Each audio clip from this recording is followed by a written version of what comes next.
சிந்திப்போமே. 1896 அறவோடு என்பு அணிகலன. சுந்தரர் பெருமான் விளக்குகிறார்.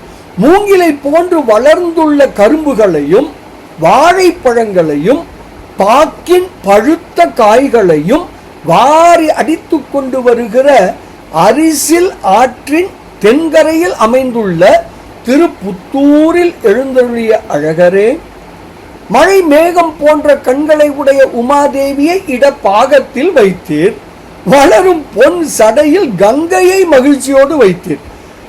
இப்படி இரு மங்கையரை கொண்ட நீ புற்றினை இடமாக கொண்ட பாம்புகளோடு எலும்புகளையும் அணிகலனாக நகைகளாக பூண்டு உடல் முழுவதும் வெண்ணீற்றை பூசி இருப்பது ஏன்?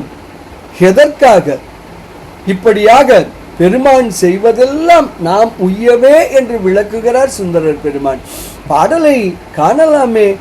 மழை கண் மடவாளை ஓர் பாகம் வைத்தீர். வளர் புன்சடை கங்கையை வைத்து உகந்தீர்.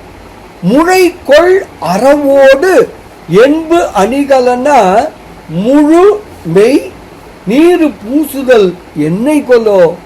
முழு நீரு மெய் பூசுதல் என்னை கொலோ.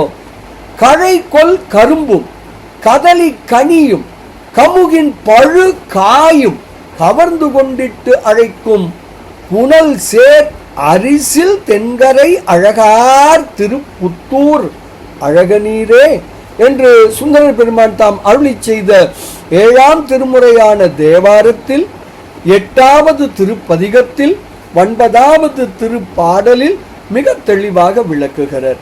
கருணை உணர்வோம், குற்றம் நீங்குவோம், பேரானந்தத்தில் திளைப்போம் திளைப்போம் திளைப்போம். இனிய வணக்கம். சிவாய நம.